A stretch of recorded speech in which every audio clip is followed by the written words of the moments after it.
Welcome to the show, my friends. How are you tonight? Pretty good. Excellent. Good to see you, Rob and Harrison, as always. I just want to say right off the bat, Harrison, I hope you're aware, Jex Russell will not be joining us tonight. He is flat out exhausted after a week's worth of, I'm so jealous, a week's worth of vacation, and he's flat out exhausted. How can you be exhausted after your vacation? My understanding is kind of what the anyway. Well, Rob, my understanding is a simple answer actually, and that's two young kids, two young boys. That might do it. Yeah, there's that. And we have happiness in the house, and he's always excited to see Rob. Now, Harrison, you have his top five. He only did a top five, so you'll be reading his top five when we get there, right? Mm-hmm. Okay, perfect. So, as you guys know, we always like to start the show with a little something called Ask Harrison. However, this time we're going to do something a little bit different, and I'm going to do a real quick infomercial on epilepsy, because this is something that's been affecting my life lately, and this is something that's going to be affecting the show tonight. But my wife, Jen, who you all know very well, has had two really bad seizures this week, and on Wednesday, she fell on her back at the mall and cut her head open. Somehow, miraculously, she didn't need staples or stitches. I was erroneous when I said that she had to have two staples, but miraculously, none of that. But she was still bleeding profusely when she got home. There's blood all over the bathroom. And, the people at the store where she had the seizure, they only had the best intentions. However, they were looking for an EpiPen to give my wife for her epilepsy. An EpiPen is something that used for an allergic reaction. You don't use it for epilepsy. It is for something like if you have a seafood allergy and you start to swell up and you can't breathe, that's what you use an EpiPen for. It is not for epilepsy. And, just this was a kind of a shock to me, but I thought I would just do a little educational few minutes to pontificate here. For those who may not know, epilepsy is a neurological illness. When a seizure happens, there's nothing you can do about it. You have to let it pass. The people at the store asked me if there was some kind of pill she could have taken. No, there's nothing like that. You just have to let the person go through the seizure. Hopefully they're comfortable, but be very careful with them and certainly don't interfere. And certainly don't give them an EpiPen. She had another seizure a few hours ago. I would say about 5 hours ago. And it's been a bit of a rough week at the Ladano house, but enough of that. I've said what I want to say. We have Mr. Daniels and Mr. Kopp in the house tonight. We have a fun list show planned. Harrison said to me, Mike, I think we need to get Rob Daniels back on. And I said, you know what? That's a great idea. We should come up with a good theme for Rob. And then Rob said, TV show themes. And I said, yes. So that's what we're doing. We're doing a Nigel Tufnell top 10 tonight, which means we always go to 11. But before that, as you know, we like to start every show with something called Ask Harrison. And we have an Ask Harrison today from a first timer, and she will be back. But here we go with this week's Ask Harrison. Hey, Harrison. Today we have a question from a musician. Jazz King from Kingston, Ontario. That's her album. It's quite excellent. And she has a question for you. Now, of course, being a musician, I would expect something seriously musical. And let's see what she's asking. My question for Harrison is, does a hot dog qualify as a sandwich? Okay, so it's not musical, but Harrison, that is her question for you.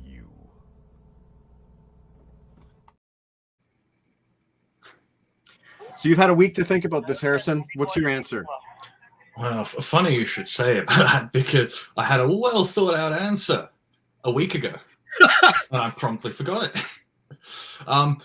It distilled to yes, I think, because you're putting things in between bread. There's obviously a murky area where if it's one piece of bread that's sort of like connected at one point, is it still between two pieces of bread? And that's a bit of a can of worms, but yeah. My opinion on what you just said there is, if you had a Subway style submarine sandwich, but it was still connected at a hinge there where the sandwich closes, I would say that's a sandwich. I would say, and this may be controversial, but a hot dog would be a warm cylindrical sandwich. Yeah. If Served Subway warm. and a hot dog is a sandwich, I think that was the reasoning I came up with. I don't like it, but I agree with it. Anyway, thanks for participating in Ask Harrison this week, Jazz. This is her album. I reviewed it on my website last week, and it is still excellent. This is a 2006 release, I believe. Still excellent. Okay, so TV show themes. Sky's the limit. Songs, scores, just jingles. We can do it all tonight.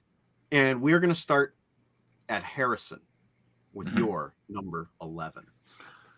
All right, so I tried to go mostly for original themes and avoid just licensed songs because that's boring, but I did include a couple of licensed ones. And this first one in my number 11 spot, because it's licensed, I don't want to put it much higher than that. I have a lot of show and tell for my stuff, but not for this one that's directly relevant. But if I held up an Oingo Boingo album, what would you think the TV show would be? Oingo Boingo is Danny Elfman, is The Yes. Simpsons. Mm-hmm. Okay. No, not The Simpsons. Good idea. I completely forgot The Simpsons existed. No, this is the Dilbert TV show, an animated show from the 90s. Okay. And the song that they used for the intro that played over it is Forbidden Zone, which is one of the earliest Oingo Boingo songs. And I don't actually have it on CD, but it certainly matches the zany world of Dilbert. I'm going to keep track of these. Dilbert. Danger Zone by Oingo Boingo. Forbidden Zone. Forbidden. I'm never going to be able to read this tomorrow. Forbidden Zone by Oingo Boingo. I hope my scribble there is legible. That's cool, Harrison. Unexpected, out of left field. Rob, how do you follow that? How do I follow that? Oh, with a cat, obviously. Yes. Well, He's the star. for me, Hey, we forgot to play the Tufnell theme. Oh, shoot. We did. I can wait. Okay. Look at that. Snowman mentioned it too. Shoot. You know, I knew there was something missing. It was the epilepsy thing that threw me. Okay. Without further ado, we'll return with Rob Daniels. Nigel, Tufnell. The top 10. Nigel, Tufnell. The top 10. Nigel, Tufnell. Oh, this one's gone to 11. Nigel, Tufnell. The top 10. Nigel, Tufnell. Nigel, Tufnell. Oh, that's mixed really loud in my earphones. Yeah. Sorry, Rob, didn't mean to cut you off there, but I'm sure you understand that is a vital part of the show. Snowman called it out too. So Yeah, you know, we no all problem. understand. I was kind of wondering if you had kind of just forgone the theme, but that's okay. That's okay. So Thanks, guys. going back to and there's going to be a lot of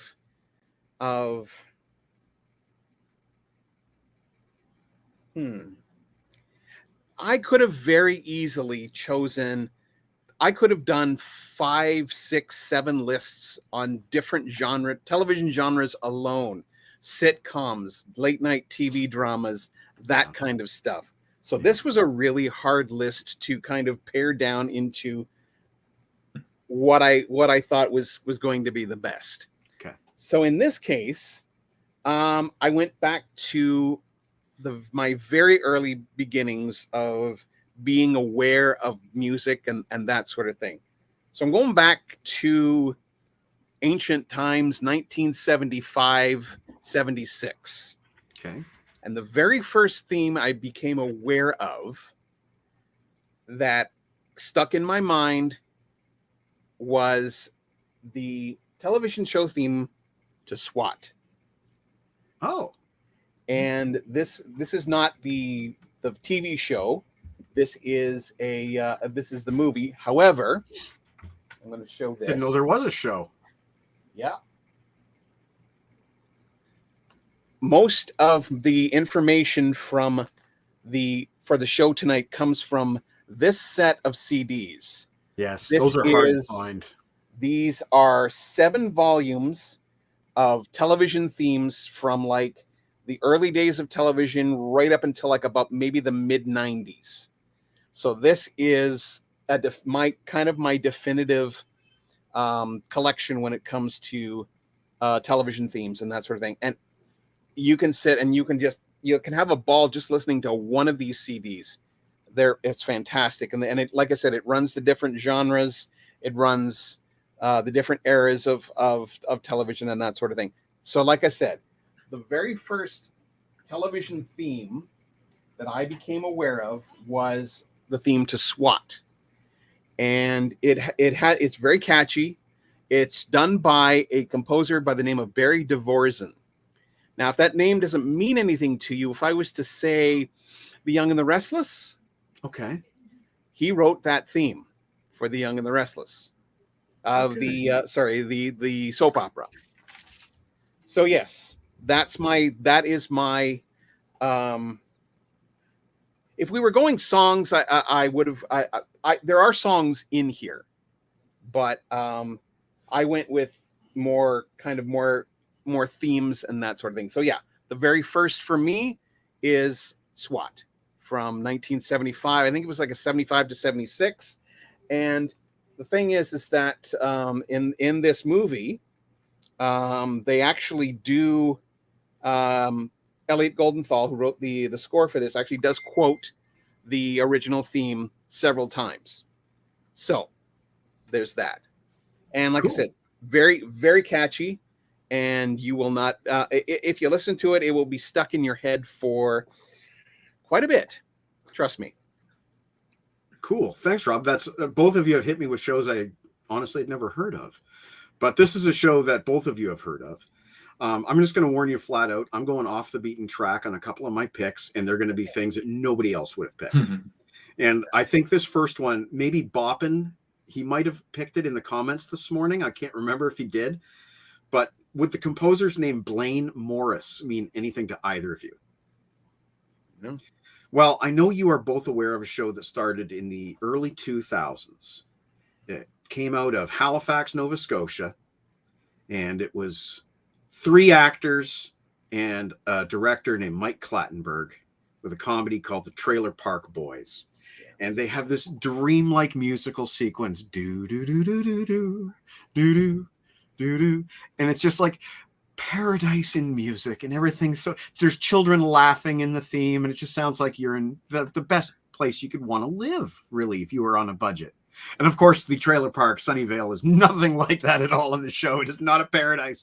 It is a crime-ridden, filthy toilet of a trailer park. But I love that show, and I actually do really like, excuse me, the Hawaiian guitar version of that theme song as performed in the Trailer Park Boys Christmas special, which was something that my buddy Chris Thuss and we both make part of our Christmas tradition, is watching Mr. Leahy get drunk on Christmas Eve.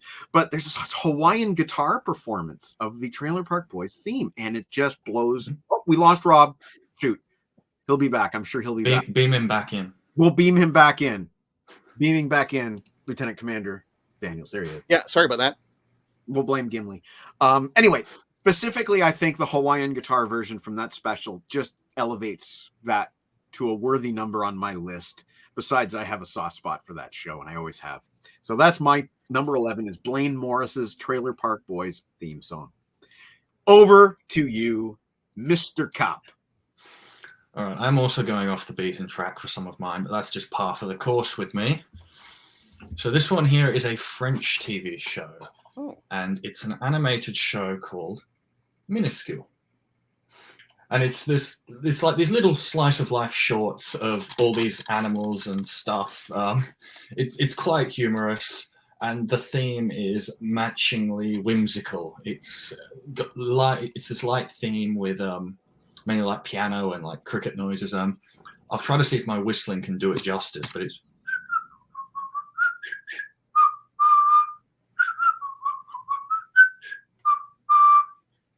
And, so on and so forth and stuff. And it's just a short theme that plays over a few credits, but it sticks in my mind, and it reminds me of when I was younger and we'd actually watch it on the TV when it would come on between things.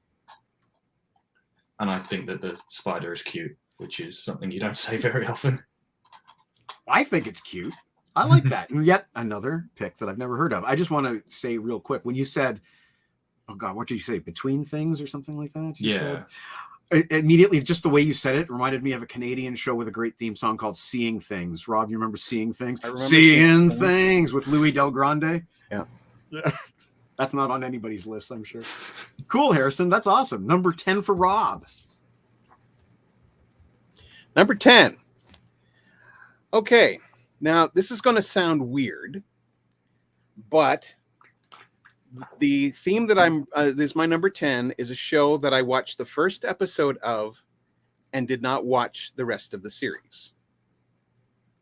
So it's unusual for me to like this theme. And Mike, I think you might know what it is. I'm hoping. And the thing is, like I said, watch the opening episode, couldn't stand the rest of the series, and didn't watch it. And this is Game of Thrones. Oh, okay. I didn't know where you were going with that, but that's cool. And so Game of Thrones was written by a composer named Ramin Djawadi. And like I said, the theme is great, but the series, I don't know. There was just something about that opening episode that just did not sit well with either myself or Dorothea. And we just kind of said, no, we're not watching this series. Not again. And I can honestly say that I've only ever watched the pilot episode of Game of Thrones. I have not watched the rest. It gets worse. Yeah, like I said, a lot of people would tell me, yeah, that's it's actually not a bad thing that you stop watching at the beginning. So there's that. Cool stuff that comes, but it gets so much more violent and so much more disgusting at times. And yeah, it's hard to stomach that show, honestly. At times, there's episodes why did I watch that? On that note, I went with something much, much lighter for my number 10. And I warn you, much like Harrison's whistling, I'm going to subject you to singing. Flintstones, meet the Flintstones. They're a modern Stone Age family. How can you not love that theme? Everybody knows every word of it. Yeah. It was revitalized in Planes, Trains, and Automobiles in a wonderful scene with John Candy leading a sing-along on a bus. And that's actually what kind of led me to put this on my list, is that if you sat on a bus with a bunch of people, not that they'd want to sing it, but I guarantee you every one of them could sing along to the Flintstones theme song. Or at least there was a time in my life where that was the case. I don't know about 2023 so much, but gosh, that scene really was very real. Anybody could have sung the Flintstones theme song, every word off by heart. And, there's a few other theme songs I could have easily subbed in with very similar properties, such as maybe Sesame Street.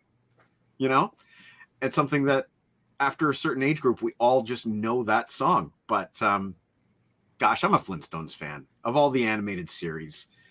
Call me old fashioned, but I love the Flintstones. And Jen and I still sometimes late at night, we'll throw in a Flintstones DVD.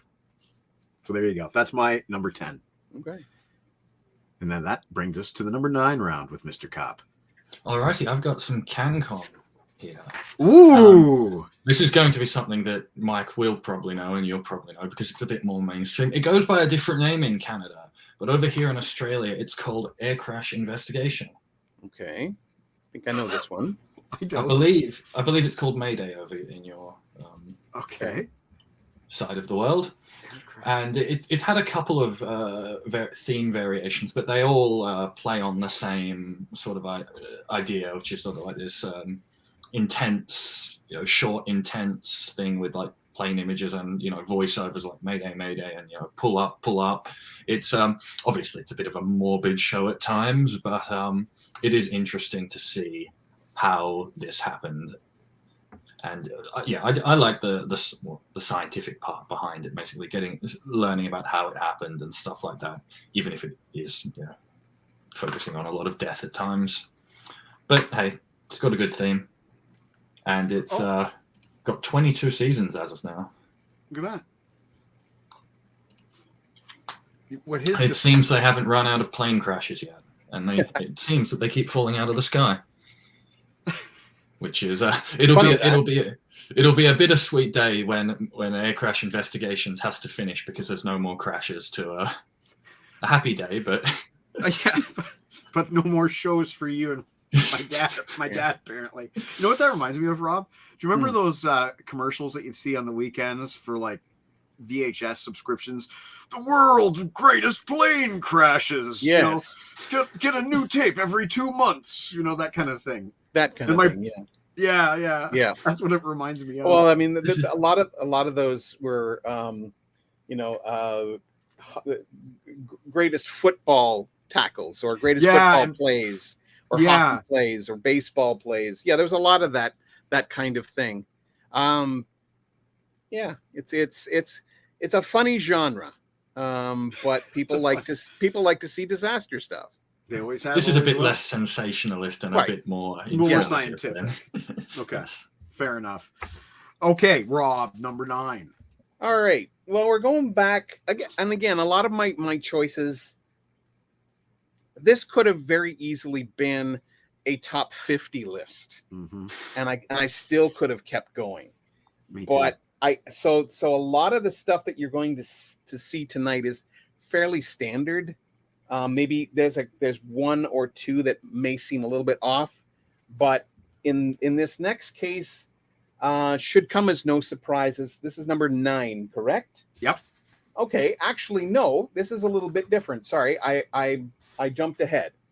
Number 9 is actually a sitcom that came out, I believe, again in the 1970s. It was probably mid to late 70s.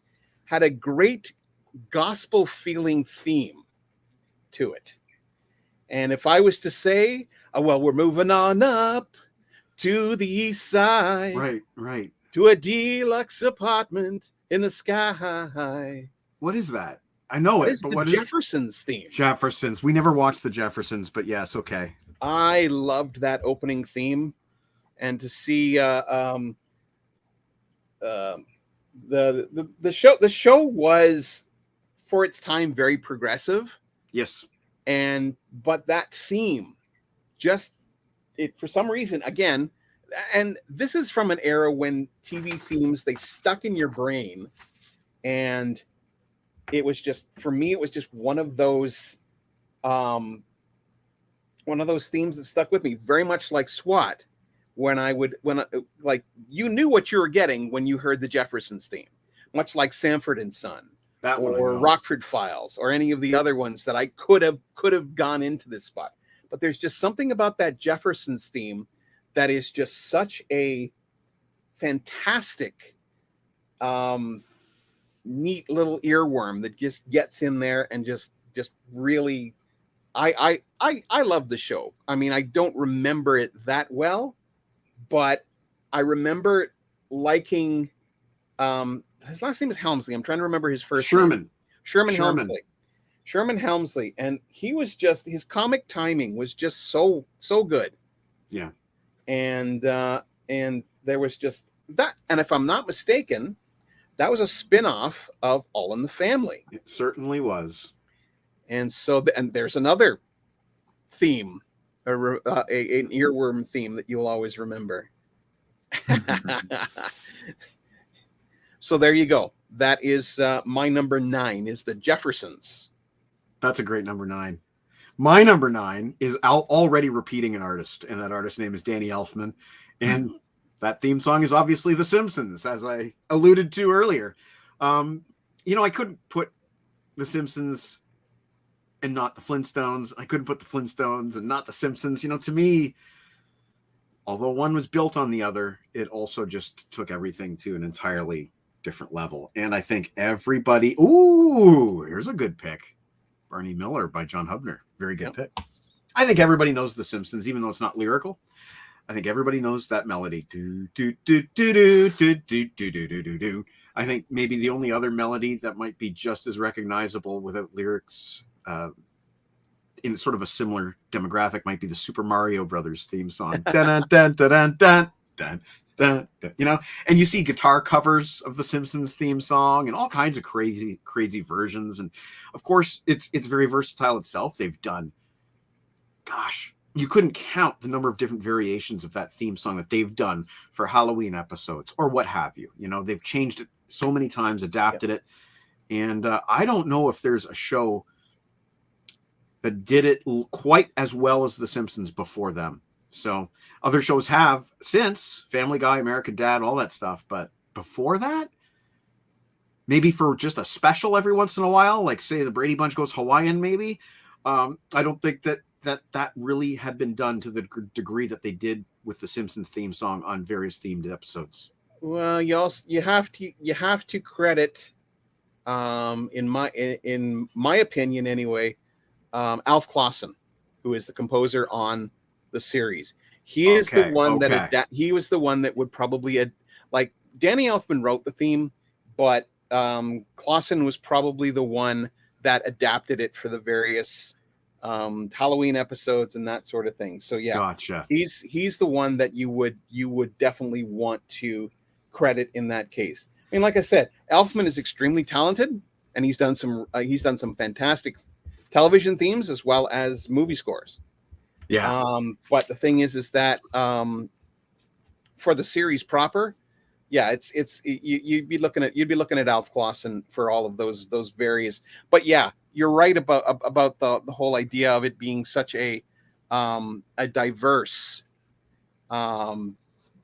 theme that has been used in so many different genres and so many different ways and that sort of thing. So yeah, Simpsons, great choice.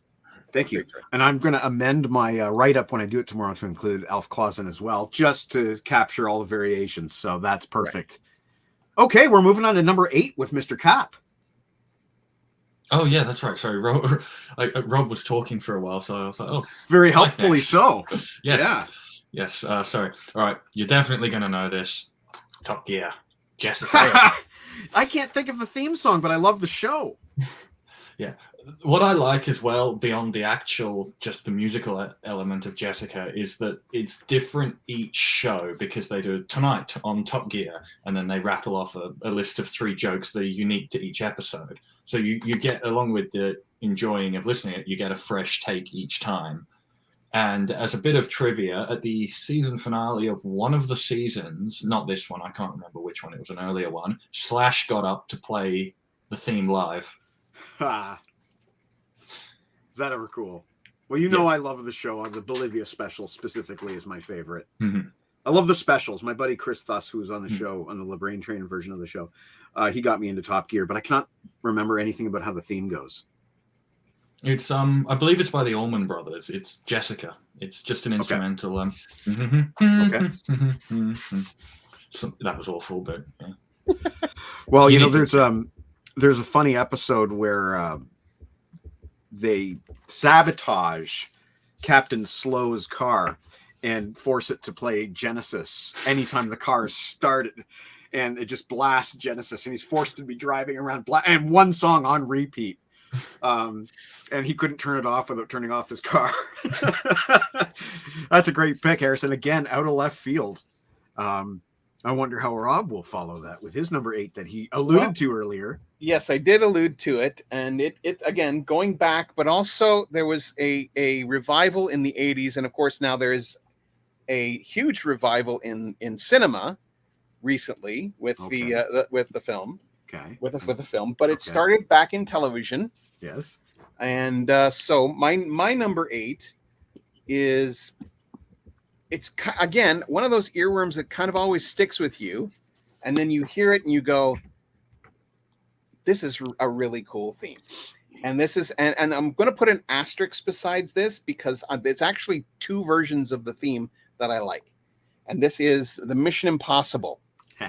That's what I wrote down before you said it. And the thing is, there was a Mission Impossible back in the 60s, but then there was a revival in the 80s. It's called the Mission Impossible 88 or something along those lines. And so the theme that was kind of reorchestrated. The original theme was done by composer Lalo Schifrin. Okay. And so it was reorchestrated in the 80s. It definitely has an 80s synth sound to it, but it definitely lends itself to that kind of synth sound. So this is one of my many discs of the Mission Impossible music from the series, but this one has the theme and a lot of music from the '88 series.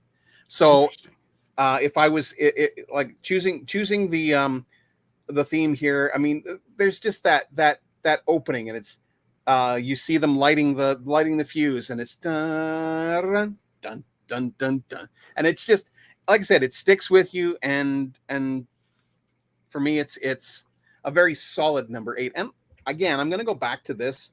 If I had written this list tomorrow, because I was modifying it right up until almost showtime.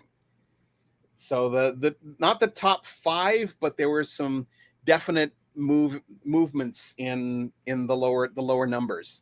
So I will get to some of those if we're doing honorable mentions. Okay. Well, I may as well just rattle off some honorable mentions at the end, because I'm sure we'll all have I've a got few. some as well. Yeah. Cool. Okay. So my number 8. I'm going to go feed Gimli. Sorry. You go feed Gimli, no problem. I'll still be talking about my number 8 when you come back, I'm sure.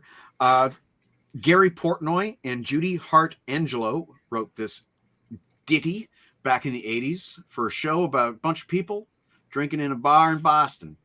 It's a show called Cheers, and the song's called Where Everybody Knows Your Name. And Harrison, does that ring any? Where everybody? No, okay. By the way, that isn't how it goes. Anyway, it's just one of those songs that everybody could sing back when the show was in its first run. It was a very popular show. We watched it every weeknight at dinner hour, and it was spoofed on The Simpsons. There's an episode where Moe has sort of a moment of fame where his drink that he steals from Homer, called the Flaming Moe, becomes very popular, and then his bar becomes very much like a Cheers kind of bar. And there's even a Flaming Moe's theme song that's very much an homage. Ooh, sorry, didn't mean to click that. Very much an homage to the Cheers theme song, Where Everybody Knows Your Name. I can't sing it right. I'm not going to try. I am not going to try. Keep talking till Rob shows up. Keep talking till Rob shows up. It's a great show. It was led by Ted Danson. You know Ted Danson, I hope? No? The name is familiar, but I have no face or other roles to put to it. Have you ever watched The Orville? I have not. Okay. Anyway, Ted Danson was also in a movie directed by Leonard Nimoy called 3 Men and a Baby. Have you seen that one? Nope. No. Interesting. Leonard Nimoy was in Mission Impossible. Not a lot of people know that. And Leonard Nimoy was in a show that may or may not show up later on these lists. Leonard Nimoy, in fact, recorded his own album, maybe even a couple of them, back in the 70s. And I forced Jen to listen to some of Leonard Nimoy's music last weekend. And there. Speaking of Leonard Nimoy, there he is right there. Yeah, well, I don't have any Spock figures, but I do have Commander Riker and Commander Data. That's impressive. How'd you get? Is Data's skin kind of yellowy? Yeah, it's a tanner color. How did you get that? Lego just makes a few different skin colors, and there's this one olivey skin color that comes a bit tanner than the regular skin color. Yeah, it doesn't look yellowy. Yeah, that's how it looks. Wow, I'm backlit here. You lucked out on some of those pieces there. Yeah. Check that out. I specifically went after this one because I was going to use it for Data. Lieutenant Commanders Data and Commander Riker reporting for duty. Cool. My number 8 was Where Everybody Knows Your Name from the Cheers. And Harrison, I was just throwing all kinds of stuff at him about Ted Danson and Cheers, and nothing was ringing a bell. It was a conversation about Leonard Nimoy that led to Data and Riker making an appearance. Right. I was explaining to him that, gosh, how did I get to... Never mind. We'll get back to Leonard Nimoy later. Rob, okay, so that was mine, and we're on to Harrison now with your number 7. All right, so my number 7 is the one Transformers theme that made it onto my list. I only picked one, otherwise it could have been a bit overdone on the list. But the one I went with, because I was born in 1999, I went with Transformers Cybertron. It's a very synth-led theme, but the iconic, not Peter Cullen, who's the other one, Gary Chalk, Optimus Prime, Our Worlds Are in Danger, just to use the parlance of the youth these days, lives rent free in my head. Now I don't have a DVD of this one, but I do have. This is one of my favorite character designs of the show. This is, if you're in the West, it's Override, and if you're in the East or Japan, basically, it's Nitro Convoy. Cool. So he's a convoy in Japan. In Japan, it's a he, and it's Nitro Convoy. In the West, it's a she, and it's Override. Interesting. Just And- because of how they did the dubbing. And for those who don't know, Convoy is the Japanese equivalent of our Optimus Prime. So that would be, in Japan, that would be a leader Optimus kind of figure. That's cool. She was the leader of a planet in the show. Cool. All right, Rob, number 7. Are you going animated? I am not going animated. In fact, spoiler, I do not have any animated themes on my list. Like I said, Get him off. but trust me, Transformers would have been on it. If there had been an animated TV theme list, I would have done it. I mean, Simpsons would have been on there. Transformers would have been on there. G.I. Batman Joe. the animated series would have been on there. There's a whole bunch that would have been on there. But going back to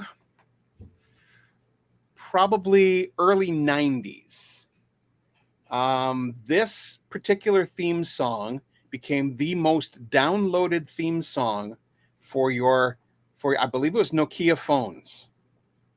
Which year? It was somewhere in the 90s, maybe early 90s, maybe early to mid 90s. I think I it have a was, guess. it I have was a guess. So, but it is in fact a theme from the 80s. Okay, don't And have a I guess. actually interviewed this composer, and this was around the time that I did my 24 hours of soundtrack music. And so he did a special promo for me, and he plugged this particular album that was released. And the theme that I'm talking about is Knight Rider. Oh, And this particular theme, again, sticks in your head, but it just has that, I don't know, it's so cool to listen to. And it runs throughout the series. Now, the thing about the later series, a composer named Don Peake had taken over, and they never quite got the theme quite right the way Stu Phillips had originally written it. Now, Stu Phillips, probably best known for his work on Battlestar Galactica, back in the 70s.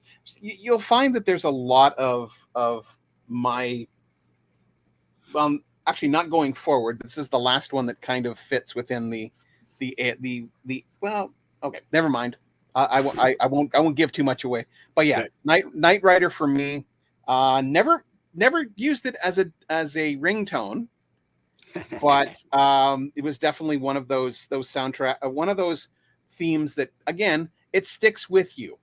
And whether you hear it once, it'll be, what was it, Harrison, that you said? It lives rent free in your mind. Yes. I think that's probably a good way of describing this one as well.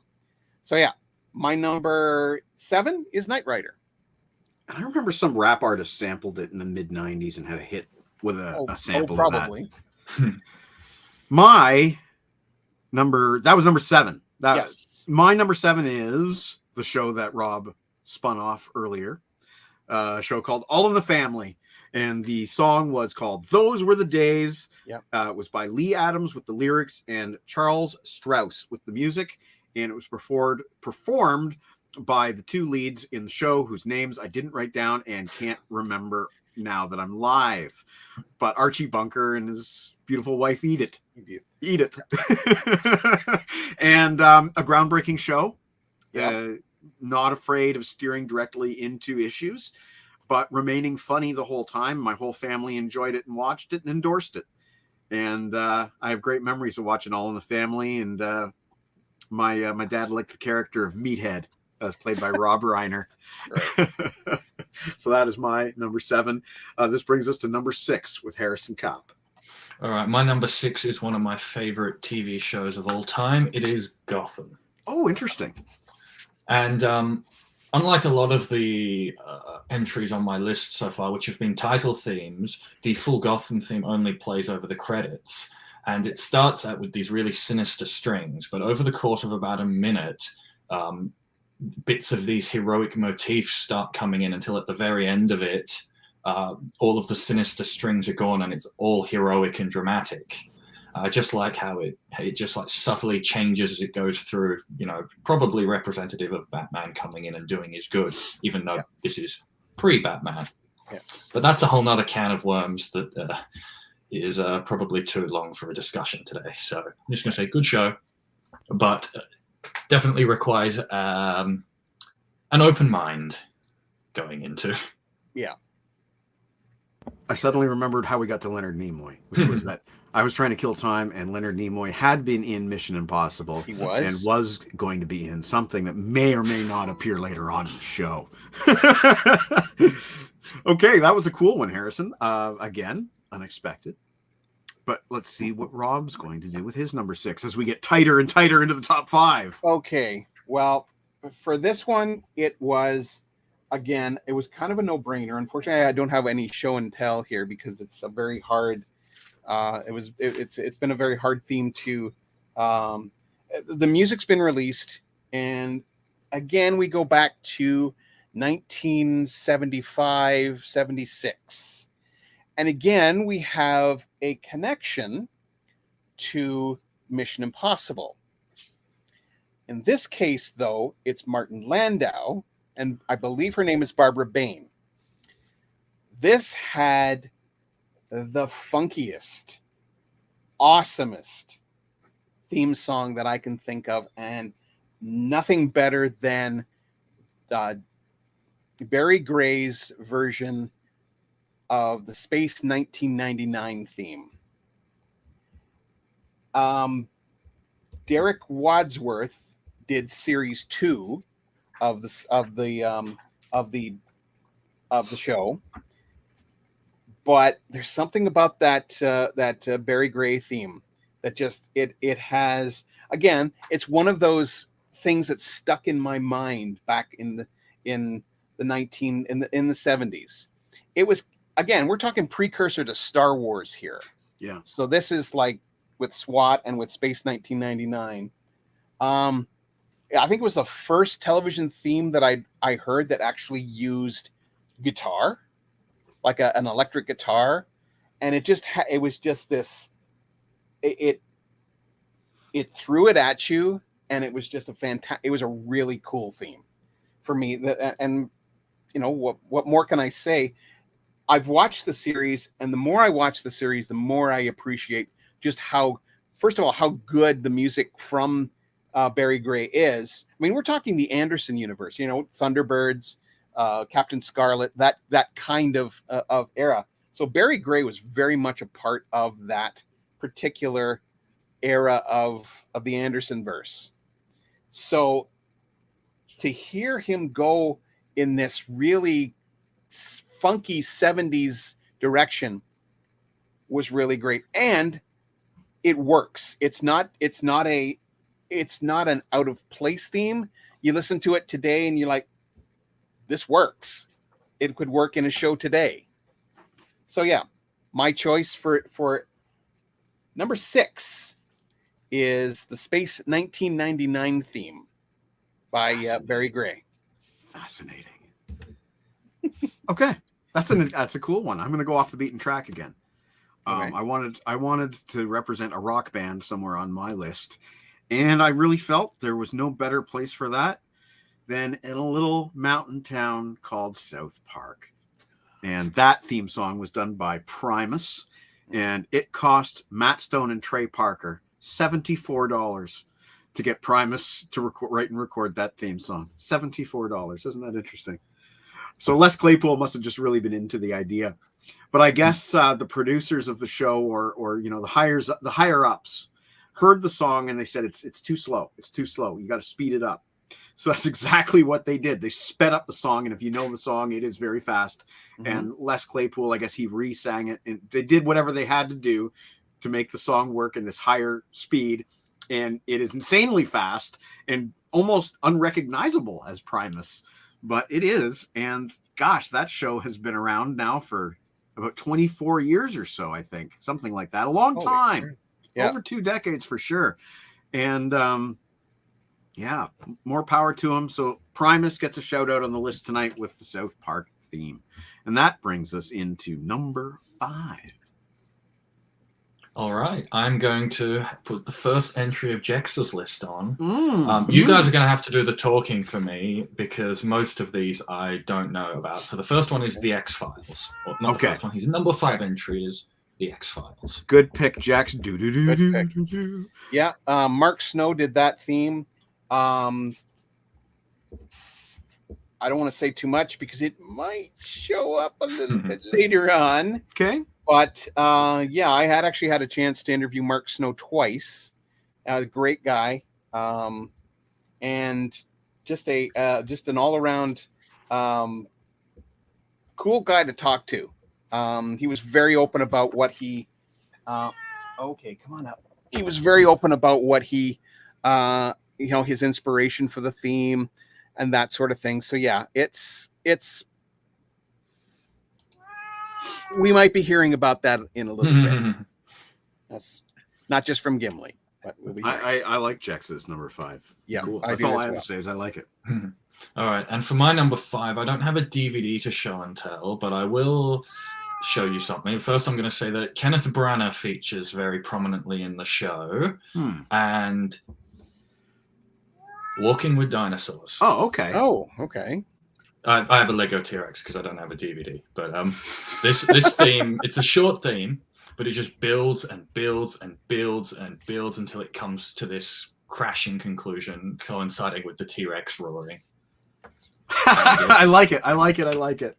It's one of the earliest themes that I remember hearing as a kid. Possibly the very first TV show theme I have cognition of hearing, and it's stuck with me both visually and orally. No, orally. Orally. Yeah. Cool. I like it. I'm not familiar with it, but I like it. Rob, Wow. you're number 5. I feel like I'm going back a lot. But in any case, this theme over the decades that this show has been on it started off really cool, and the more iterations of the theme that have come out in the past couple of years, it just gets better and better. I would say the revival of the series in the 2000s, 2005, I believe, is what was in particular where the theme hit its I think it's stride. However, there cannot be anything taken away from the theme back in the you probably know what it is. I and figured I'm Wrote not- it it down already, I think. Figured it Yeah, I've out. already written it down. We're talking Doctor Who here. Yeah.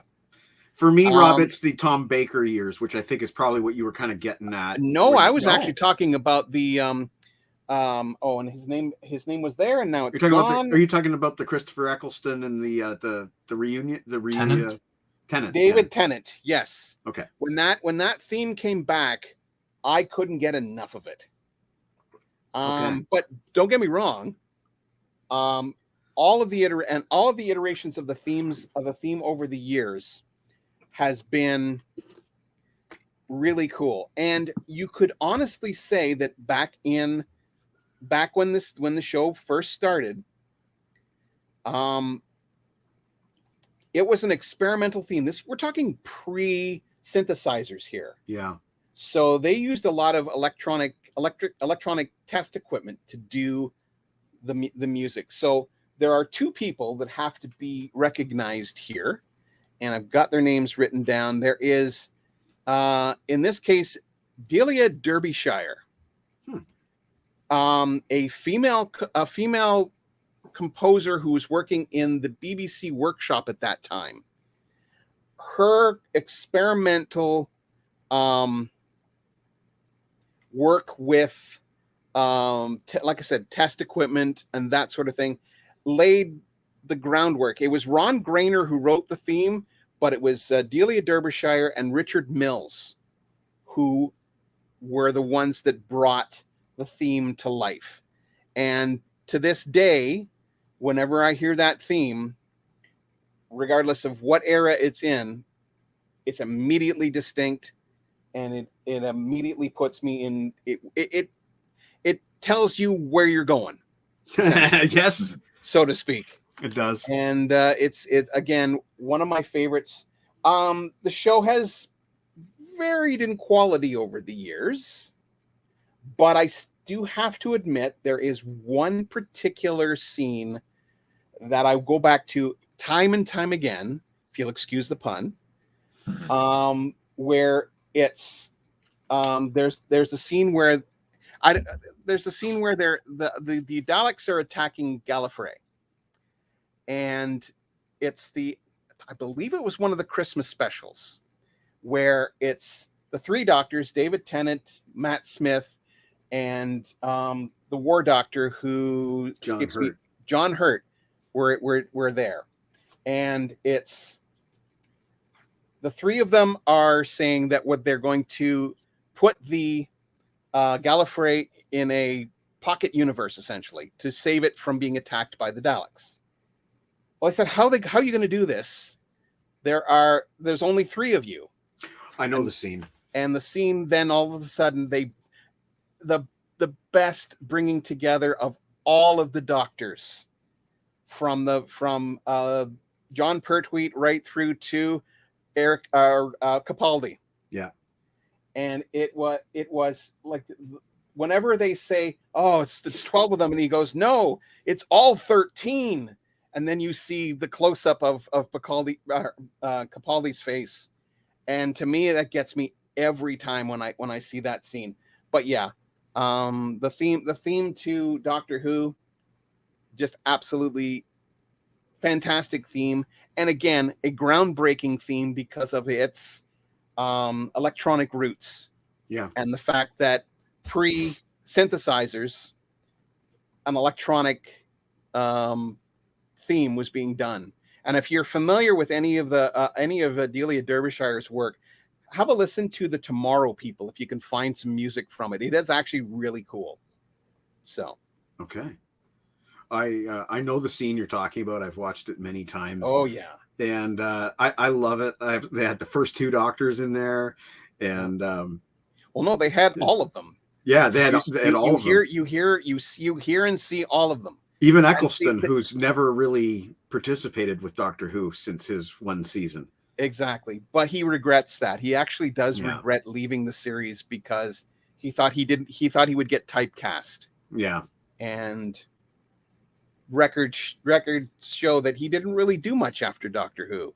Unfortunately, he had the G.I. Joe movies, but they tanked. They tanked. And I don't even know if he was in the second one. No, I don't recall. Well, that's an awesome number 5. I'm glad you picked it. I'm not surprised, but I really like it. My number 5 is really lighthearted, and it's a little jingle called "The Ballad of Jed Clampett," the theme song from the Beverly Hillbillies by Paul Henning, first recorded by bluegrass musicians Lester Flatt and Earl Scruggs on lead vocals. We all grew up with this in our house. We watched it at lunchtime. I have a home video of my sister eating noodles and watching the Beverly Hillbillies and singing along to the theme song. And remember loving Granny and the cement pond and all that stuff. You know, it wasn't the smartest show in the world, but we sure had a good time watching it during our lunch hours while we were home from school. And just have nothing but great memories of that theme song. And of course, Weird Al Yankovic covered it in 1988 in a little movie called UHF that I watched on Amazon Prime last weekend. So that is my numero 5. And I'm kind of thinking we're at the 1 hour point. Let's take a quick break and we'll reconvene to do the top 4. We'll do a quick song and let's see. Vision and Sound is only 4 minutes long. So let's do a Vision and Sound by T-Bone Erickson. We'll be back in 4 minutes.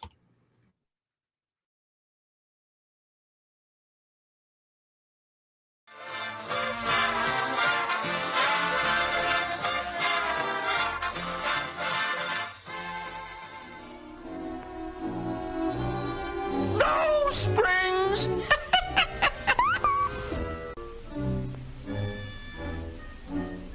No springs.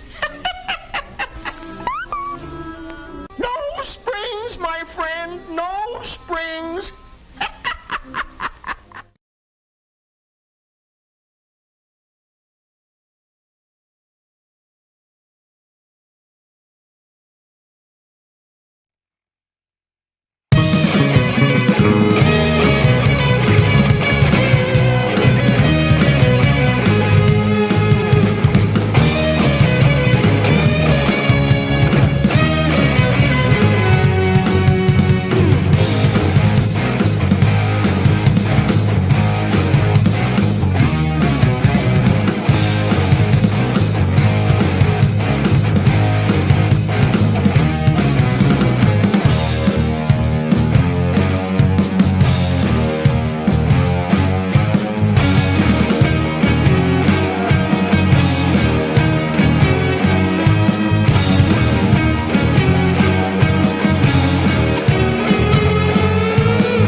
That ended abruptly there. Yes, it Okay.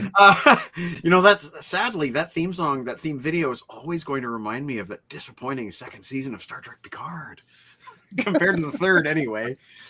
Anyway, thanks for joining us back at the show. Harrison's number 4. Jex is number 4. Oh, Jex is number 4. Yes, that's right. I keep forgetting Alright. Jex Russell. So Jex's number 4 has a Transformers connection, believe it or not. So if I held up this guy, would you be able to guess Jex's number 4? Stranger Things. No, but Okay. close. Okay. We may be hearing that again. This is Jex's number 4 is the Unsolved Mysteries featuring Robert Stack, I believe. I was My wondering memory if that serves was me going well. to make an appearance. Honestly, I was. Who Good one, voiced Jex. Ultra Magnus in the G1 cartoon. Yes, he was. Now I know nothing about the show or Yeah, the theme, but I know about I loved it. I actually about have Ultra Magnus? a 4. Well, I hope I still have it. A 4 DVD collection of the best Unsolved Mysteries episodes about UFOs. But they would do anything. They would do like abductions and murders and disappearances and lost shoelaces or, whatever. It was a great show, and that was a very memorable theme song too. Good one, Jax. What about Harrison's number 4? All right, my number 4 is the 2003 TMNT team. This is, from the early 2000s. It's your original rock song. But what I like about it is it's quite dynamic. There'd be picture changes on the visual side of things all throughout and updated. There'd be a couple of there'd be one lyrical update halfway through. But this guy here is called the Shredder. And there's a line in the theme which he actually speaks, telling the Turtles to beware him. Now, after they defeat him, that changes to a line from the Turtles about how they defeated him. And then when his daughter takes up the mantle of the Shredder, it's her saying the line. So it actually changes depending on what's going on with the characters of the show. And I think that's really cool, basically. It's not just the same theme all the way through, despite the changes. That is cool. Did you say 2003? Yes, Okay. That's when the first season aired, but it went all the way to 2009 before. Okay. 2003 to 2009. Good. Awesome. I like that variation idea. Okay, Rob, number 4. Well, number 4 we have discussed. Okay. It has popped up, and from the beginning, and well, I'm just going to go with it. The X-Files. Started in 1993, and I think its last iteration was like 2020, something like that, close to that. Anyway, with that show, and the theme, again, I spoke to Mark Snow, and he was very animated about how the theme came to be. He was talking with Chris Carter and the executives of the show, and they weren't liking anything that he came up with. They were just like, no, it's not working. It's not working. So as the story goes, he's alone in the studio, and he's about to go have dinner or something. And he puts his hand on the keyboard, and it goes dubba da dubba da dubba da dubba da. And he goes, wait a second. So then he adapts that into the theme. He presents it to Chris Carter. Chris loves it. And the execs are kind of like, okay, we'll go with it, but we were expecting something huge, something epic. So first season episode comes out, first use of the theme. Snow gets a call from the execs and goes, you were right. Your theme is great. The minimalist nature of the theme really works. Now, Mark told me a story. He said he's heard so many different variations of the theme, but he said one of the strangest was from a death metal band that actually plays the theme like almost to death, if you'll excuse the pun there. But it's just, he says it's one of the most unusual iterations of the theme that he's ever heard, and there have been like huge amounts. There was an a cappella version that I've heard. There's just, like I said, just a whole bunch of different versions of the song or of the theme song. So yeah, my number 4 is the X-Files. Very cool. Jex, you will be happy. Mm-hmm. My number 4, once again, we're off the beaten track. This was a big show in the 90s. And Bob Shipper's wedding, my sister and I requested one song. And then we danced to it. The only 2 people who danced to it. Bad boys, what you want, what you gonna do? From the TV series Cops. Not the Harrison Cops, but Cops. And I don't know what it was about that song, but anytime Cops came on TV, my sister would jump into the middle of the living room floor and start doing this crazy dance, just like all over the floor, just wild. And we did that. We pulled that stunt at Bob Shipper's wedding as the Cops Bad Boys theme song played. And I also remember my sister bought the cassette single. She found the cassette single by Inner Circle, by the way, is the name of the reggae band who did that song. And my buddy Peter would put it in his tape deck, and we would just blast Bad Boys at other cars when we were stopped at red lights. And then Peter would like, fuck, we were so stupid, but we did it. I don't know why. We were immensely entertained by Bad Boys by Inner Circle. Incidentally, their other big song was a song called Sweat. A la la la la la, a la la la la la la la la la. I'm a sucker for catchy reggae. Cops, Bad Boys. My guess is that the members of Inner Circle can retire with the residuals that come from that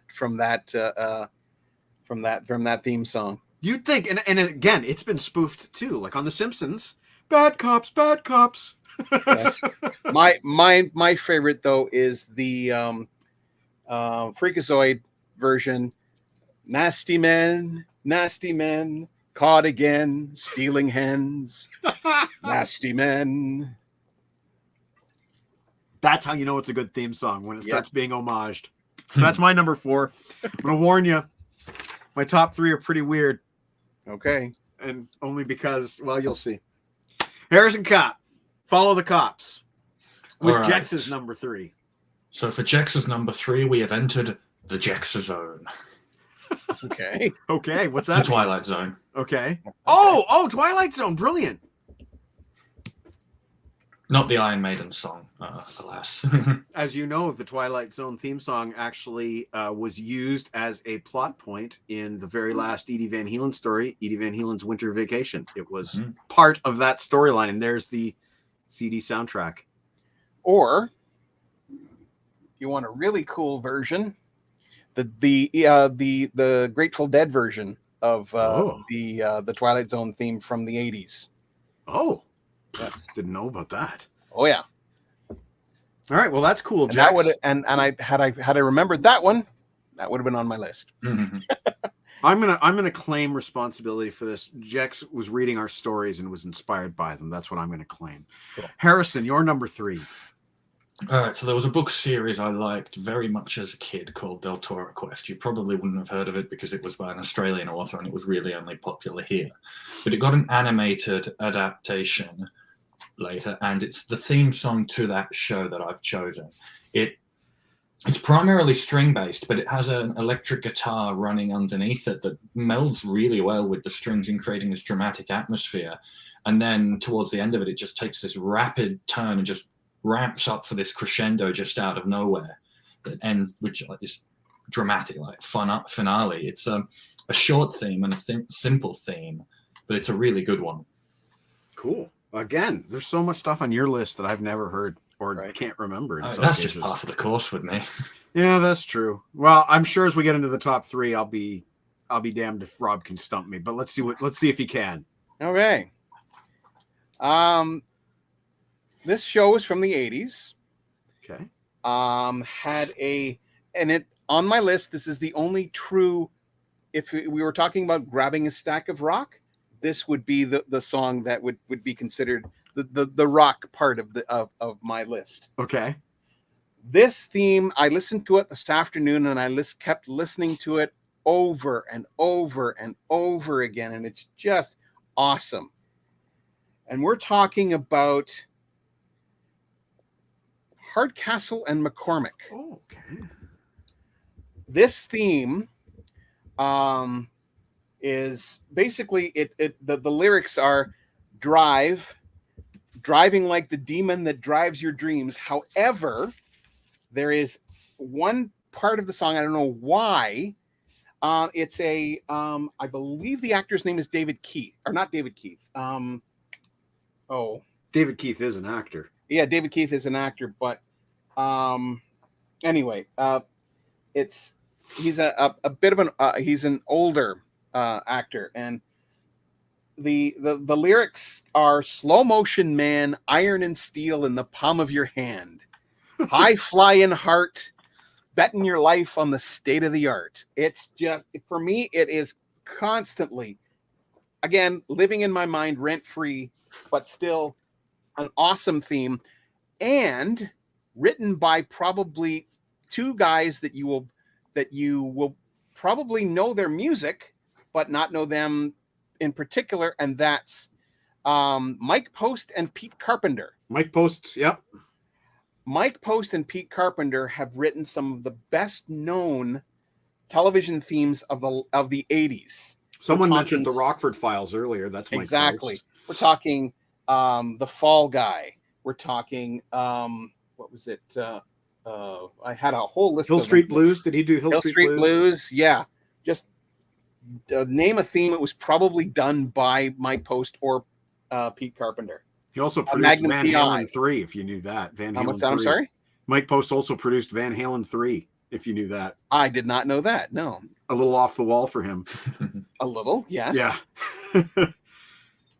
But yeah, a true rock song.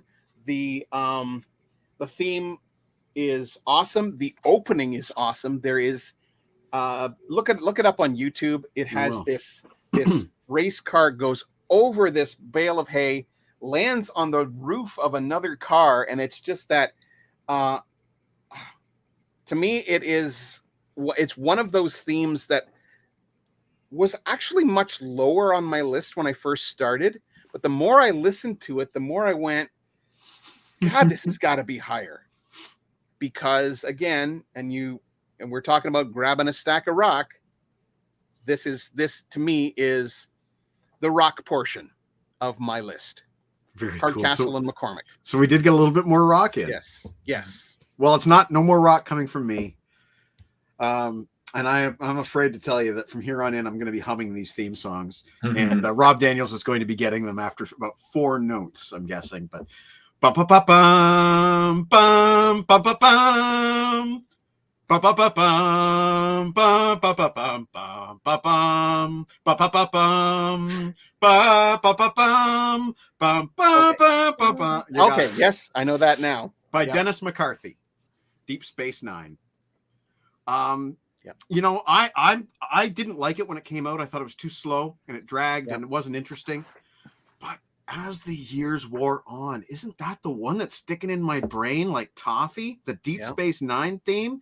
It's regal. They Yeah. all.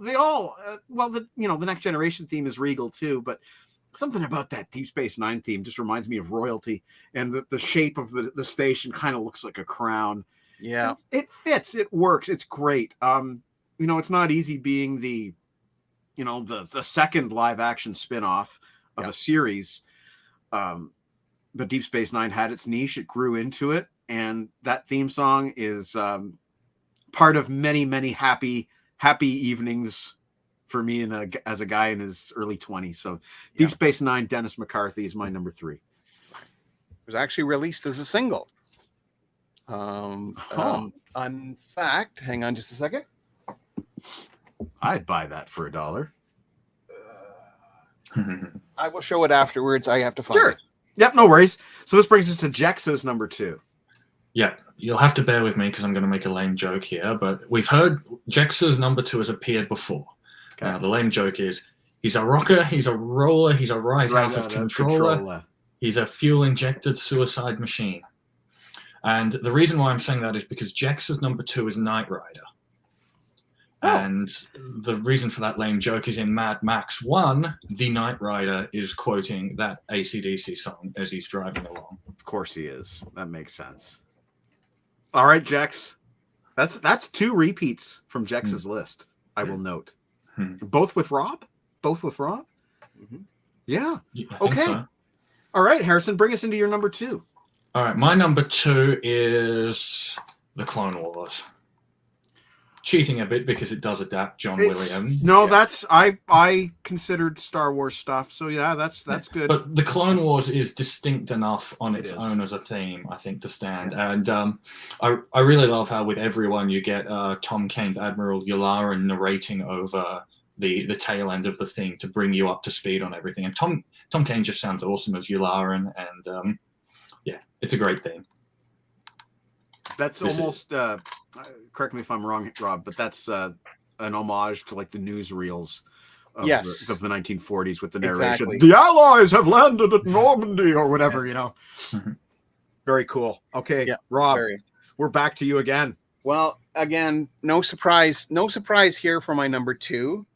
I have sung the praises of this show several times, and I will put an asterisk beside this one as well. Okay. But I have to go with my number 2 is the theme to Battlestar Galactica, the 2003 series. Yeah. And oddly enough, not written by Bear McCreary, but written by Richard Gibbs and adapted by Bear McCreary. Okay. So, but it builds. It starts off with this. There were actually 2 versions. There was a North American version, and then there was a European version. The European version was then eventually adapted for the American audiences. And so it starts off this lovely little opening, and then it just builds and builds and builds and builds and builds, and it just draws you in. And for me, that theme is fantastic. And the rest of the series music, I mean, you have to credit Bear McCreary for kind of reinvigorating the genre of television music again. I recently within like maybe probably about a year ago, went through the entire, and I have everything from the mini series right through to the end of the series, and it's a musical ride that you will not soon forget. It is an amazing journey of musical styles, and originally the directive from the producer Ron Moore was no orchestra. Interesting.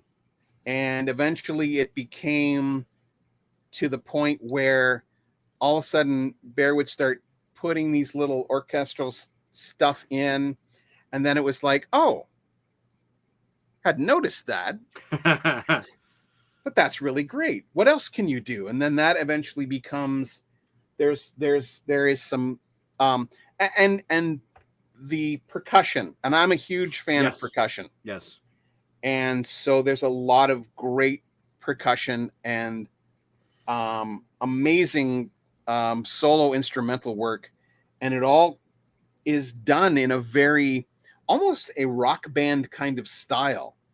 If your rock band was from Jupiter, when you break it down, exactly. I mean, this would eventually work its way into the Terminator, the Sarah Connor Chronicles, but Battlestar Galactica is where Bear McCreary cut his teeth. He talks about the fact that he was brought in. Richard Gibbs was originally hired to do the series. He couldn't do it because of other obligations, and so Bear was given this opportunity, and from there on it's been just fantastic music. But it's that I'm talking a lot about Bear, but there is the genesis of that of basically his music is from Richard Gibbs. Okay.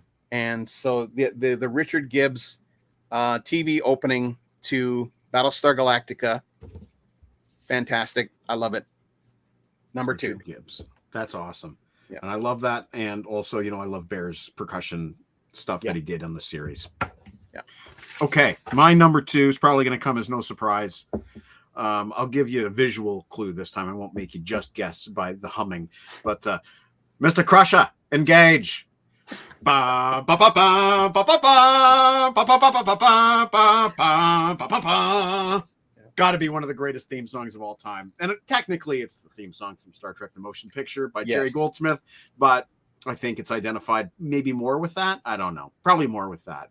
Yeah. You should have put it as number 1, because then you could have made a joke. Oh, about number Riker. 1. Damn. Well, we'll get to number 1, but anyway, I remember sitting in the cafeteria in high school when one of the guys, I can't remember which one of them, was telling me that there's a new Star Trek series. And Bob Shipper's like, I don't like it. Captain's old, and he told that kid to get the hell off his bridge. Captain's kind of a jerk. And, it was kind of hard to like Star Trek The Next Generation in the beginning.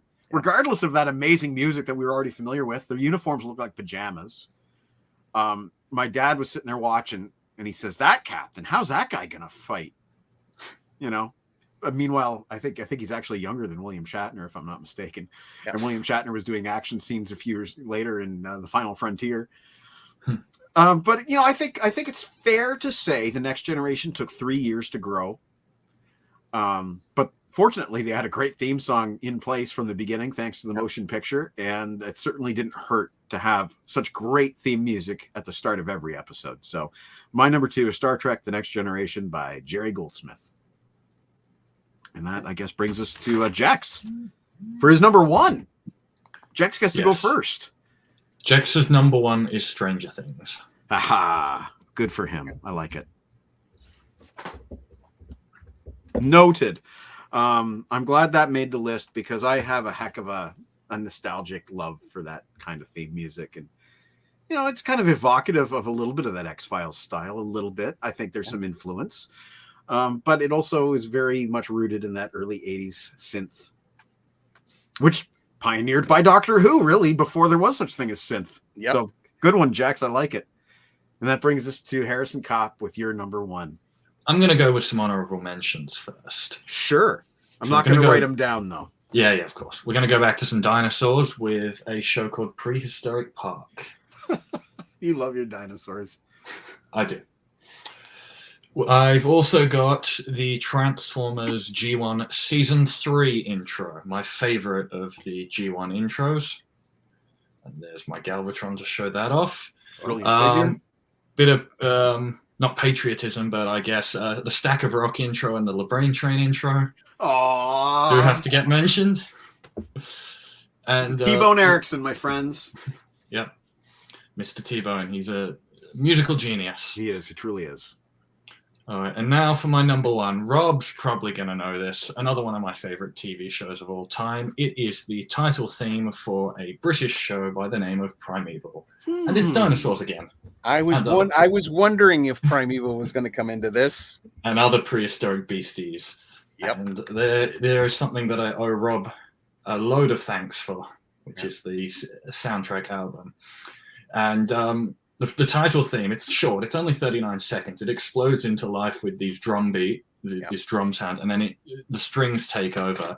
And one thing I like about it is it plays over obviously the titles where it introduces all the actors, and the way they do it is they have like a picture of the actors like coming together. It joins up for a split second before going away again, and it goes through all the actors quite quickly, changing up per season. But it's really the music of the theme that I like. It's the ringtone on my phone for a reason.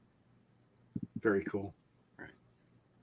Well, and that was a guy by the name of Dominic Scherer. Dominic who Scherer, composed yep. that. Another composer I have interviewed, and he was, again, great to talk to, and was very, very generous with his time. I remember that. So this, by my reckoning, is like 9 themes on Harrison's list that I've never heard. Two of them are dinosaurs. And one of them I don't even remember, which is Top Gear. So, and some of them I'm assuming are kind of variations on ones I've heard, like Transformer Cybertron, is it? No, I don't know if that has any. no. All right. Well, then completely unfamiliar. Mhm. Awesome list, Harrison. Thanks for going off the beaten track in a big way, as far as I'm concerned. And that brings us to Rob. You are Right. number 1. I will take a page from the book of Harrison and go with a few of my honorable mentions. First being Hawaii Five-0. Oh, Dun dun dun dun dun dun. yes. Dun, dun, dun, dun, dun. Yeah. That to me is a really cool theme. Another one that almost made the list, but was very, very just edged out slightly. Miami Vice. Just that boom, boom, boom. Cool stuff, amazing stuff. And then something that goes way back is the theme to Fireball XL5. This again goes back to the Anderson verse, very early days, and it's a fun little song, but it's stuck with me through the years. Again, another honorable mention, and one that I kind of wish I could have extended the list. The Greatest American Hero. I played the hell out of that a 45 as a kid. I still have it. I'm not sure where it is currently, but it's around somewhere. And Joey Scarberry. Yep, Joey Scarberry, who never really did much after that. But that theme sticks with me all the time. And like I said, I wished I could have, because again, it was on the list, again, almost right up to Showtime. And then I went, oh, there's a couple of ones that I forgot. My last honorable mention goes with the Incredible Hulk theme from the 1978 series. Not the slow walking away theme. No, I'm talking about the opening theme. Although the Lonely Man theme is a huge part of that show. It ended pretty much every show. But Joe Harnell's opening theme from the Incredible Hulk is, again, classic 70s. And when I interviewed him back when I first started my show in 2000, he was very open about how he wrote that theme and that sort of thing. And he was just, it was a 90-minute interview that I did with the man, and half of it I couldn't use because he talked so passionately and intimately about his private life and that sort of thing. And it was like talking to a friend, right, for 90 minutes. And like I said, I can't use, all of this stuff. So all that being said, again, my number one, but it has an asterisk beside it, because I could have chosen a number of the Star Trek themes. Star Trek: The Next Generation was on my mind, but I went with the notion that it had already been used in the motion picture and therefore was not originally written for that show. However, that being said, Gene Roddenberry is on record saying that is one of his favorite themes of all of the shows. I could have gone with Deep Space Nine. I love Deep Space Nine. Even the slow one that they started with in the 90s. I could even go with Enterprise. A lot of people did not like the Enterprise theme song. I was of the notion that a little bit of an explanation here as to why I'll get to my number one. You probably have figured it out by now. The Enterprise theme, in my opinion, is what us as humans would do when we reach that point. We would create this video and we would put a song to it. And it was reflecting the early days of YouTube and what it would eventually become, where you would have all of these content providers making these music videos for various songs and that sort of thing. So like I said, as us as humans, I think that's what we would have done. And a lot of people were kind of missing the point. All they heard was, oh, this is a song that was used in Patch Adams and that sort of thing. In any case, so the theme is done by Jerry Goldsmith, but it is not from the Star Trek: The Next Generation. No, my choice for number one is Star Trek Voyager. And the reason why I go with that, it is such a beautiful theme.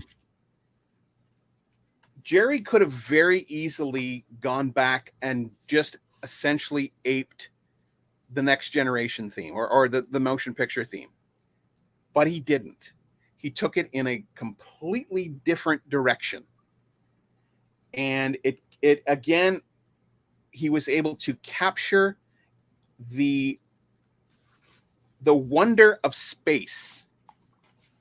Again, very much like Alexander Courage did with the original Star Trek theme back in the 60s. And little side note, Jerry Goldsmith was originally approached to do the music for Star Trek back in the 60s. However, he couldn't because he had other obligations. So, the least, I don't know. I don't know how everybody feels about Voyager. I'm on the fence about it. There are good episodes and there are not so good episodes. The not so good episodes are kind of more, but then the more I watch the show, there's stuff that comes up that I'm like, oh, I forgot about this episode, or oh, I forgot about this episode. That's not to say that the music should be discounted in any way. That's Right. Gorgeous music, great composers, but Jerry Goldsmith's theme to Star Trek Voyager is my number one. The show has a lot of fans. I've not seen all the episodes because I'm not a fan. I think I watched the first 3 seasons and kind of tapered off from there. Yeah. And I'm not going to say anything bad about the cast, but Kate Mulgrew was not my cup of tea as the captain. Robert Beltran was not my cup of tea as the first officer. No. I'm sorry. Like, there's a lot of talent on that show, but it just didn't click with me. But I'm glad you picked it because, sorry, go ahead. I was just going to say, at that point, Star Trek was on its 4th iteration. Yeah, 4th. And they were, I think, kind of the veneer was starting to crack on the impenetrable series that you can't kill. Yeah. Essentially. And in those last few seasons, I mean, the bringing on of Jerry Ryan to bolster the ratings, which it did. It did. And putting boobs on the bridge didn't hurt. No. And but she's proved herself as a character since, thankfully. Exactly. That's the thing. And there's supposed to be a documentary coming out about Voyager. Cool. That talks about very in the similar vein as to What We Left Behind. I think it's even the same producers.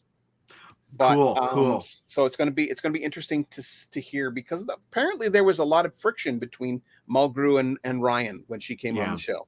Yeah. But in any case, my pick, my number one pick, and I'm standing behind it, is Star Trek Voyager, with an asterisk that Star Trek The Next Generation could have very easily been in that spot.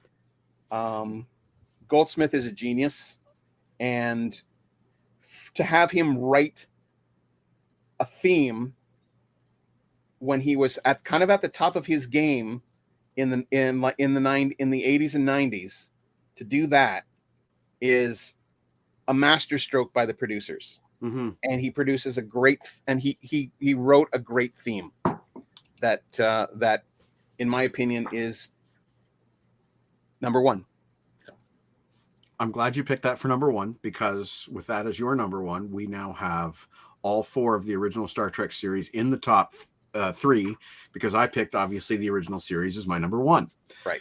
Alexander Courage. And, there was one moment in my life where I kind of realized that this theme song was a big deal.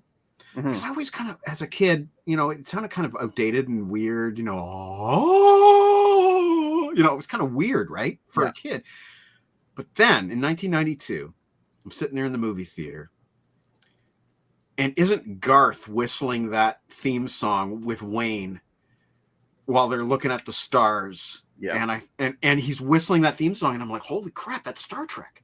Yeah. That theme song means something to people. That's a memorable theme song. It's not just some goofy thing from the 60s. Like, this is part of pop culture now. I get it. And since then I've really grown to love that theme song in all its different variations. And but nothing to me sounds better than the original one that aired with the original series 1967 to 1969.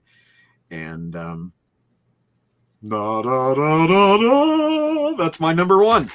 And now I'll do my runners up with a little bit of singing. Bum, ba-dum, bum, bum, bum, bum. There's another one. The A-Team. Yeah. We're the Ewoks. There's some Star Wars representation from the 80s for you. That's a weird one, but yeah, okay. I just remember a lot of kids at school not necessarily liking the cartoon, but loving that theme song. We're the Ewoks. How about this one, Rob? Come on, knock on our door. Okay, Three's Company. Three's Company. Thunder, thunder, thunder, thunder, cats. Yeah. Bob Shipper would be singing that one. I can't. I'm having a brain fart, but I wrote down the Beachcombers. Dun, dun, dun. Yeah. And finally, Dun, dun, dun, dun, dun, dun. Yeah. yeah, that's the one. Dun, dun, dun, dun, dun, dun. Sorry, go ahead. That's okay. And my last. It's just bringing me right back. I used to love that show. I've always been obsessed with water, Rob. Always. But the last one is also Canadian content. And you know what, Rob? Maybe tomorrow I'll finally settle down. I forgot about that one. Maybe tomorrow I'll just keep moving on. on. Yeah, The Littlest Hobo, which you don't know that one, Harrison, but it's about a dog. The dog was played by a real dog named London, and he was a hobo. He would travel from town to town, and every episode he would usually meet sometimes a little boy, more often a little boy, and the little boy would be like, "Hey, dog, what's wrong?" And the dog would be like, "Ruh, ruh, ruh, ruh, ruh." And the boy would be like, "I think there's trouble." And the dog's running off in that direction. And then it's like, "Oh, there was a plane crash and they have to rescue the people." And the dog would be like, "Ruh, ruh," and he would like grab somebody by the scruff of the collar of the jacket and pull them out of the flaming wreck. But then at the end of the episode, the dog would wander off to the next town. Yeah. And they called him the hobo, the littlest hobo. And there was an homage to that in Trailer Park Boys, which was my first pick of the night, where Ricky is sitting there in his car watching TV, all sad, and that song comes on. Maybe tomorrow I'll finally settle down. Anyway, Littlest Hobo. Yeah, that's my last runner-up. But that was a great bunch of lists, guys. That was awesome. Thank you, Rob, for suggesting this list. Yeah, no problem. And thank you, Jax, for participating. You had some great stuff. I can't wait to post all these tomorrow. But Rob, you've got Visions in Sound tonight. I do. And tonight is an interesting show. August is video games month. Okay. And so I've been doing a bit of kind of going back. And so this week is a game that I've only played in the last couple of days, but it was a game that I really, really liked. Because I really, really liked it because the fact that it was graphically the best of the point and click adventures from the 90s. Okay. And that's Grim Fandango. Okay. From the music here is written by Peter McConnell.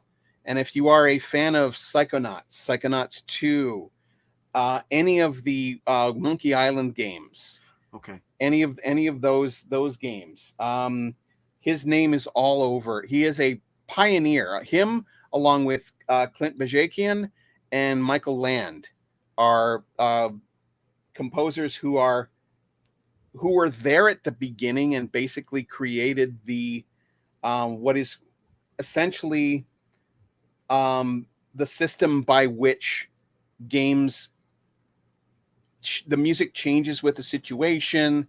It changes with the various scenarios in the game, and if something bad happens, the game switch. And it was all done by these three guys at Lucasfilm in their studios. And it was funny. I interviewed them for Monkey Island and the Indiana Jones and the Fate of Atlantis, and they at that time, what was big was the Lucasfilm documentary, Light and Magic. Yes.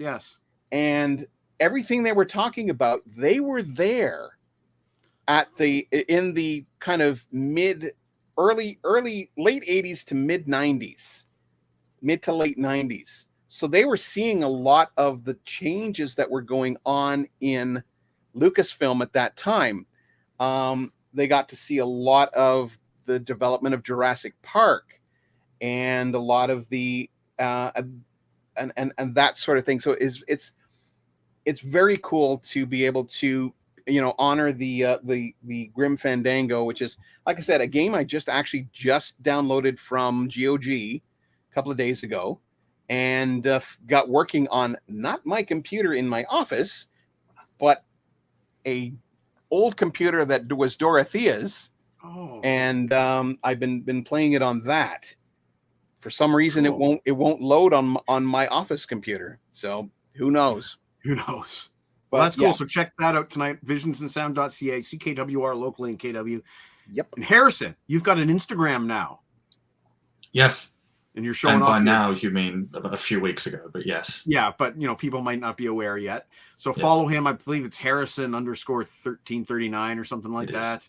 And he's showing all of his behind the scenes stuff from T-Bone Man and other things too. So give Harrison a follow on the Instagram. You'll see some old, you'll see some new. Yeah. You'll see some behind the scenes that I haven't had the chance to show in other places. So Harrison, we always like to go out in a song, and I'll let you pick tonight. We've already played Visions and Sound. So do you have anything you want to hear tonight? Oh, you put me on the spot now. I know I did. Could we hear the LeBrain Train theme just because we Yeah, won't absolutely. really If you- get the chance to hear it Yeah. on many other wait. shows? I don't think I have it anymore. Oh no. No, sorry, I don't have it anymore. Foiled. I deleted that. Sorry. Oh well, I'll let someone else. Rob, what do you want to hear?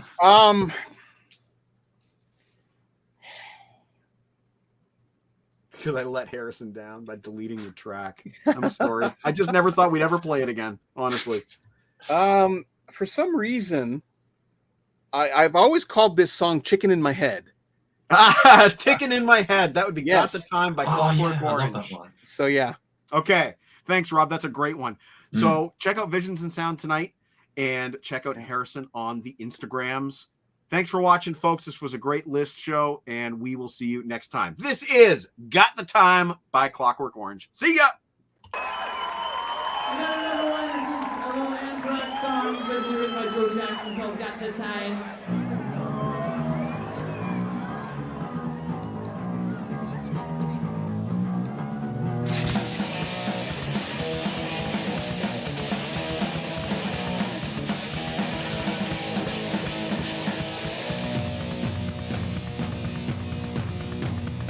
Wake up, got another day to get through now, got another man to see.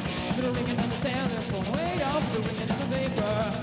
Thank God, gotta get the letter just right. Thank God, gotta get this letter just right. Gonna ring another telephone, way up, gonna ring another head now. No such thing as tomorrow, only 1, 2, 3, go time! Time ticking, ticking in my head. Time ticking, ticking in my head. Time ticking, ticking in my head. Ticking in my head. Ticking in my head. Ticking in my head.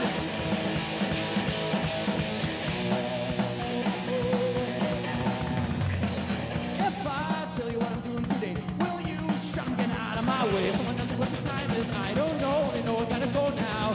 No time, time to get my watch repaired. No time, never got a thing to wear. They're ringing on the telephone, way over the ringing on my head now. No such thing as tomorrow. Only 1, 2, 3, go time! The time ticking, ticking in my head. The time ticking, ticking in my head. The time ticking, ticking in my head. Ticking in my head. Ticking in my head. Ticking in my head.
I got